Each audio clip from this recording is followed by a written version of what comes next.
A tourist decided to have a picnic right at the feet of a royal guard, thinking his audacity would go unpunished, but what happened next became a lesson he would never forget. London.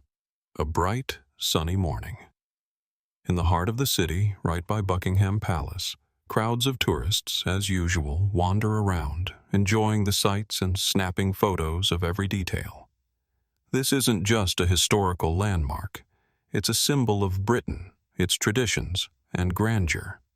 But among all these people, there are always those who are willing to break any norm for their own amusement, and one of those tourists is James.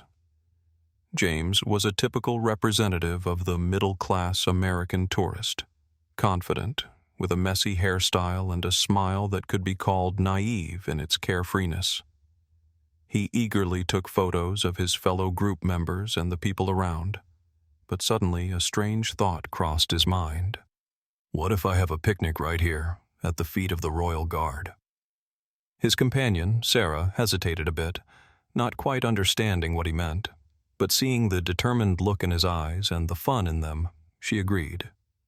She glanced at the immobile guard, Peter, but quickly turned away, not paying it much attention.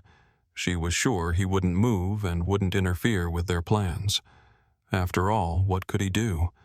He was just a soldier standing post. With a grin of pride, James took a blanket from his bag and spread it right at the guard's feet, not caring how inappropriate it might seem. He was setting up for a fun photo shoot, ignoring anyone who might judge him. "Come on, this is going to be a great photo," he said, opening a can of drinks and laying out sandwiches. He didn't even consider that his actions were not only breaking social norms, but also traditions upheld for generations. Throughout all of this, Peter remained still, his gaze unchanged. He was a royal guard, and his duties required full focus, discipline, and silent execution of his role. He knew that the onlookers might not understand his job and might treat him like a living statue, but there was dignity in that. His silent presence itself was a symbol of respect for tradition and order. But now, as he watched the tourists unpacking their things and laughing as if at a picnic in the park, his inner displeasure began to grow.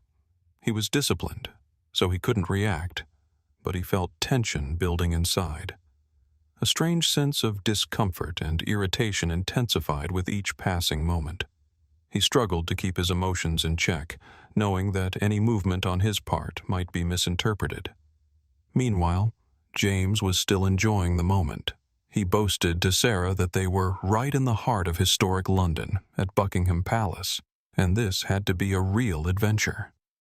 He continued setting out food on the blanket, elevating his mood to the point of arrogance. Each of his jokes became louder and more pompous, and his behavior grew more and more provocative. He laughed even harder, thinking that the guard's silence meant submission. Sarah, though quietly watching the scene, couldn't help but smile as she observed her companion building his little victory over traditions. She, too, saw this as a trivial moment that could be forgotten in a few minutes. But as they continued enjoying their picnic, Peter began to feel his patience wearing thin. At that moment, when their laughter grew louder and their conversation more boisterous, James suddenly decided to push things a little further. He jumped to his feet, grabbed an empty plastic water bottle and threw it right next to the guard, on the ground, completely disregarding the discipline and order the guard represented. Sarah froze, realizing that things could get out of hand. She quickly moved away, but James didn't notice her growing apprehension. He kept laughing, feeling the attention of all the surrounding tourists shift to him. "So, guard, what do you think of that?" he shouted mockingly. Peter remained standing, motionless, like an iron rock, but his inner frustration was now clearly visible. Guards endure far more than ordinary people, but even they have their limits. And at that moment, it seemed that every muscle in his body was tensed, waiting for something to break his silent composure. Thus began the picnic, an innocent act of audacity that grew into something far more serious. The silent tension was building, and this day promised to be more than just a walk for James and Sarah. From this moment, nothing would be simple or harmless anymore. As time went on, the situation became more and more tense. James seemed oblivious to how his actions were crossing all boundaries. The picnic was in full swing.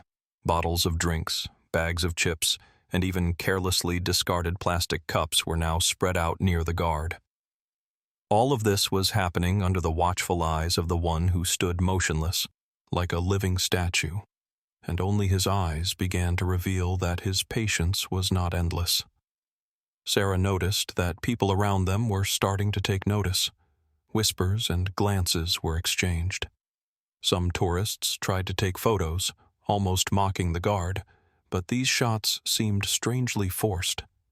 She could feel the atmosphere changing around them. It had been fun at first, but now she was starting to worry, especially when James, with even more audacity, continued his little game. He got up from the blanket and took a step toward the guard, as if testing whether the guard would react. He loudly announced, "What if I offer him some bread?" and mockingly extended a loaf toward him, seemingly just to create a scene. Peter didn't budge, his face still emotionless. But with every such move, it became harder for the guard to keep his inner tension in check. The crowd around them was starting to gather, drawn by the unfolding spectacle. Some smiled, thinking it was a funny scene, while others clearly felt that this behavior toward the royal guard was crossing the line. But James, clearly emboldened by the attention, didn't stop. He provoked further, even louder, even more arrogantly. "It's not so easy being a guard, is it?" he said with a grin, placing bottles right at the guard's feet. Sarah was increasingly feeling the tension in the air, and her nervousness became more apparent. She tried to bring things back to normal, but James was too caught up in his own excitement. He didn't notice how the atmosphere around them was changing. In response to another of James's rude gestures, an elderly man with white hair, dressed in a classic suit and with a disapproving look on his face, finally decided to approach them.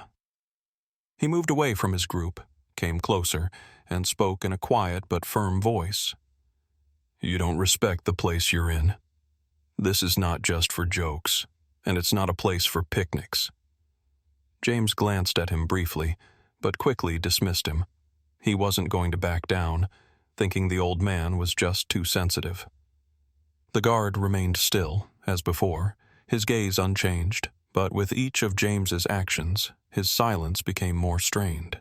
And now, when James turned back to his blanket, looking over the scene with a smile, there was a heavy silence in the air. With every move James made, Peter began to understand that the silence was about to break.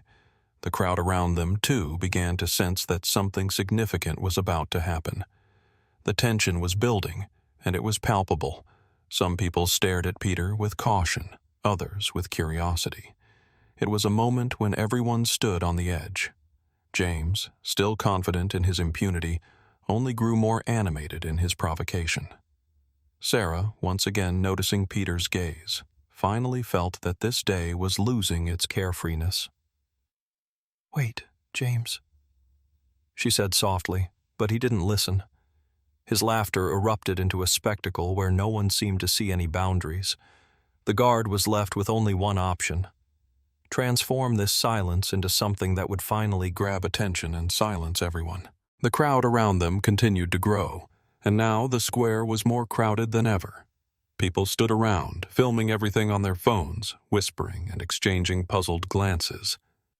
It seemed like just a few more seconds, and the situation could escalate into something much more than just James's playful antics.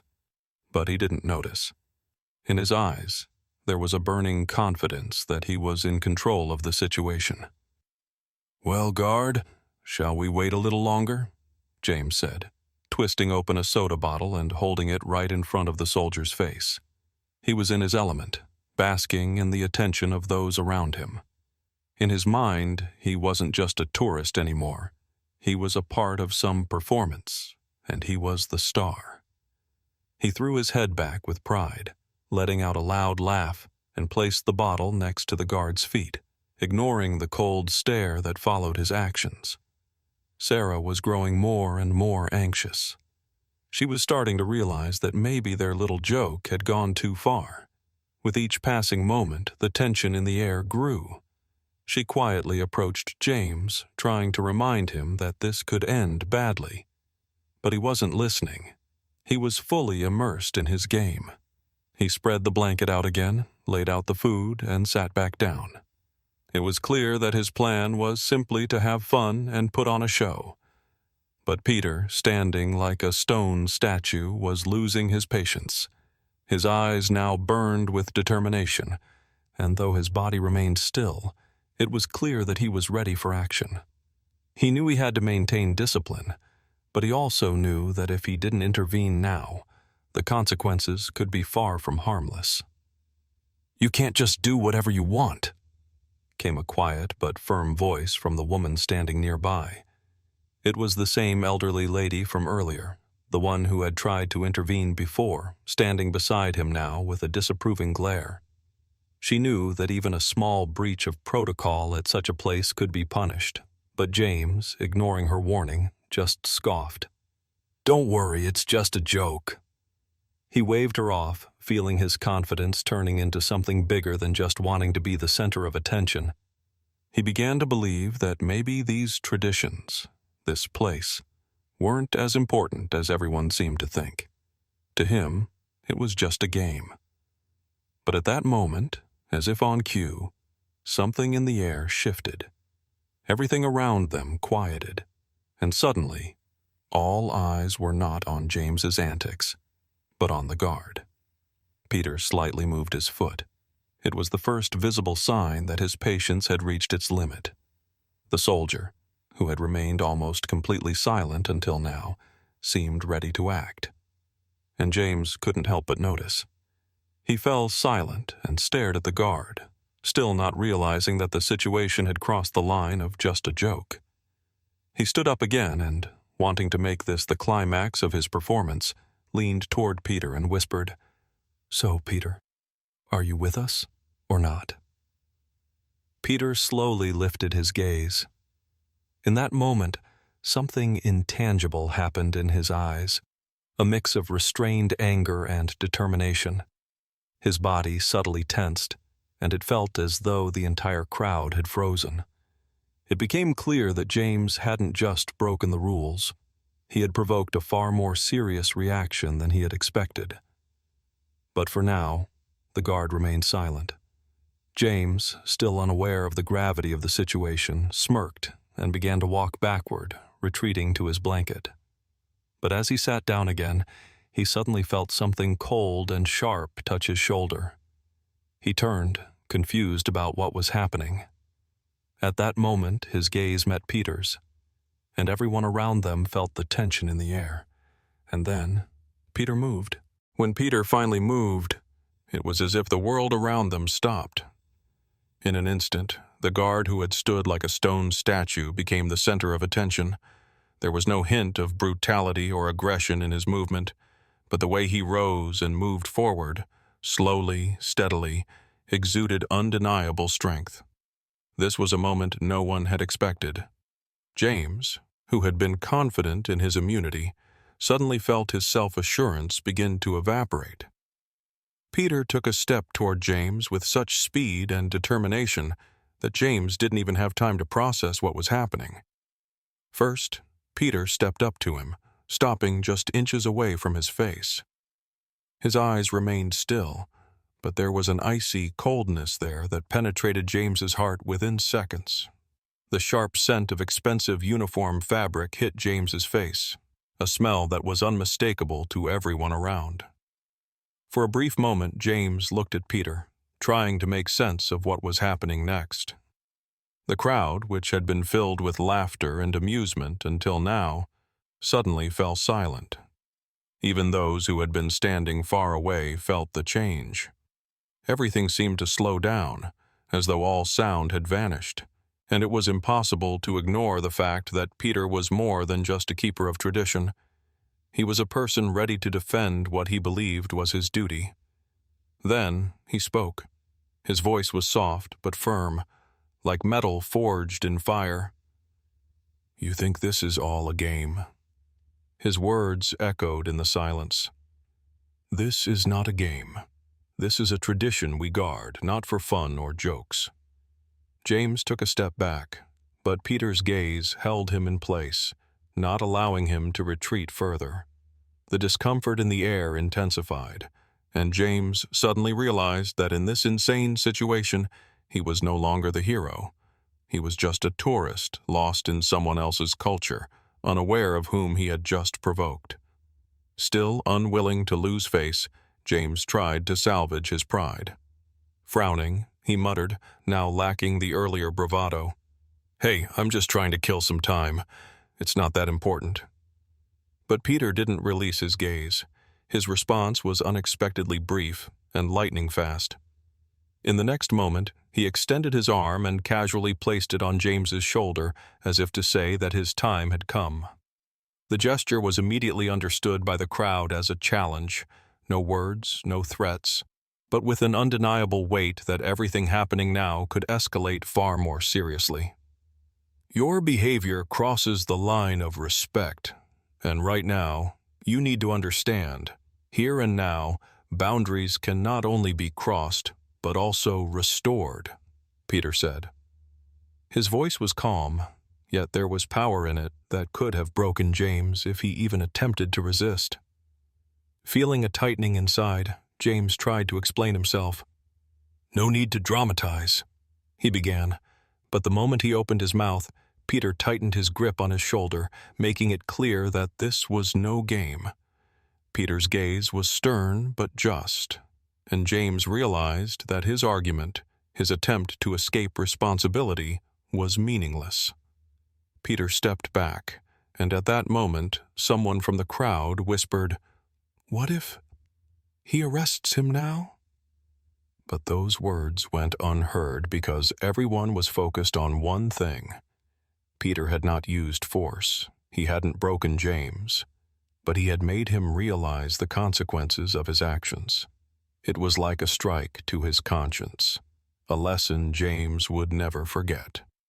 Without a word, Peter returned to his post and resumed his stance. James, unsure of what to do, stopped. And finally, he understood that it was time to leave. He grabbed his bag, stood up, and without another glance at the guard, walked toward the exit. His confidence had vanished, leaving only the realization that he had just experienced a lesson that would stay with him for a long time. As James walked away from the square, not saying a word, his footsteps echoed faintly on the stone tiles, as if he had been left alone in the middle of a vast world where nothing mattered more than those few moments. His face reflected a mix of shame and confusion, and though he tried to appear calm, a storm of conflicting emotions raged inside him. How could he have been so wrong? Why did he even start all of this? Sarah, who had been standing off to the side, watched in surprise as things unfolded. She never thought the situation would spiral out of control so quickly. She knew James had a tendency to joke around, but this was crossing a line. Now she saw how his humor and playfulness had turned him into the center of attention, not in the way he had hoped. As James crossed the square and disappeared around the corner, Peter, standing motionless in his post, returned to his usual stance. He became a statue once again, and the crowd began to go back to their business. But for those who had witnessed the confrontation, it would remain vivid in their memories. "That's how many things end," said the elderly woman standing next to Sarah, her voice quiet. "People always think they can joke around with traditions, with things they don't understand, but no one should forget that respect isn't just words. It has to be real." Sarah nodded, her gaze thoughtful. She realized that everything that had happened wasn't just a moment of weakness for James. It was the result of people like him who often forget simple but important truths, respect for other cultures, traditions, and historical symbols. And although James had been the first to feel the consequences, this lesson could leave its mark on many. Meanwhile, James stood off to the side, head lowered. He tried to think, but his mind was a blur. He still couldn't fully comprehend how everything had turned out the way it had. Internally, he felt empty, but on the outside, he tried not to show just how much he was struggling. He had always thought of himself as the one who could make people laugh, the center of attention. But now, with his laughter feeling so hollow and even painful, he was starting to understand that traditions, like personal boundaries, couldn't always be breached without consequences. And now, standing at the very edge of realization, his gaze fell on an old street map he hadn't noticed when he first arrived. It depicted every corner of the square, every stone, every detail. He looked back at the buildings, at the recreated figures of the Royal Guard, and felt a weight settle on his chest. Why didn't I think of the consequences, he thought, but then immediately realized that it didn't matter anymore. At that moment, James's phone vibrated in his pocket. He pulled it out and saw a message from one of his friends. "Did you see what happened to you? It's a circus." Though it was written with clear sarcasm, those words cut through him like a knife. Everything he had just experienced had now become the subject of mockery. What he had done was now a joke for the crowd, and that thought made him feel even worse. But amidst his own reflection, Sarah approached him. She said nothing, just stood by his side. James could feel how her presence heightened his sense of guilt. But there was no judgment on her face, only a quiet sadness. In her eyes, he understood that she had grasped the entire situation. "I didn't think it would end like this," he quietly said to her. His voice was sincere, full of regret. Sarah nodded without a word, then softly spoke. "You've learned an important lesson, and I'm sure you'll remember it." James looked around the square once more, his gaze lifting to the figures of the Royal Guards. This wasn't just a clash between two individuals. It was the clash of worlds. A world where jokes and carefreeness were an integral part, and a world where every gesture and word could have deep historical and cultural consequences. And though this lesson had cost him dearly, he knew he would never forget it. Suddenly, his eyes froze on one of the old plaques at the entrance of the square, where the rules of conduct were listed. He didn't know how he had missed them before, but now the words were clearer than ever. "Respect is the foundation of our society."